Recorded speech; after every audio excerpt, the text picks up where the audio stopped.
Hi friends, ఈరోజు నేను dragon chicken అయితే చేస్తున్నాను. దీనికోసం నేను ముందుగానే షాప్లో పీసెస్ లాగా కట్ చేసుకొని తెచ్చుకున్నాను అనమాట.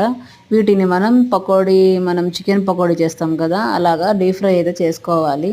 ఇందులోకి ఉప్పు, పసుపు, కారం, ధనియా పౌడర్, గరం మసాలా, చికెన్ మసాలా ఇవన్నీ వేసుకొని, కార్న్ఫ్లోర్ కూడా వేసుకొని మొత్తం కలిపేసుకొని డీప్ ఫ్రై చేసుకోవాలి నేను చూపించినట్లుగా.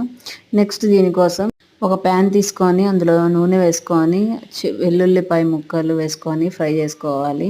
క్యాప్సికమ్, ఉల్లిపాయ వేసి ఫ్రై చేసుకున్న తర్వాత సోయా సాస్, టమాటా సాస్, పిజ్జా సాస్ ఈ మూడు వేసి మొత్తం కలిపేసుకొని డ్రాగన్ చికెన్ కూడా అందులో వేసుకొని మొత్తం కలిపేసుకోవాలి.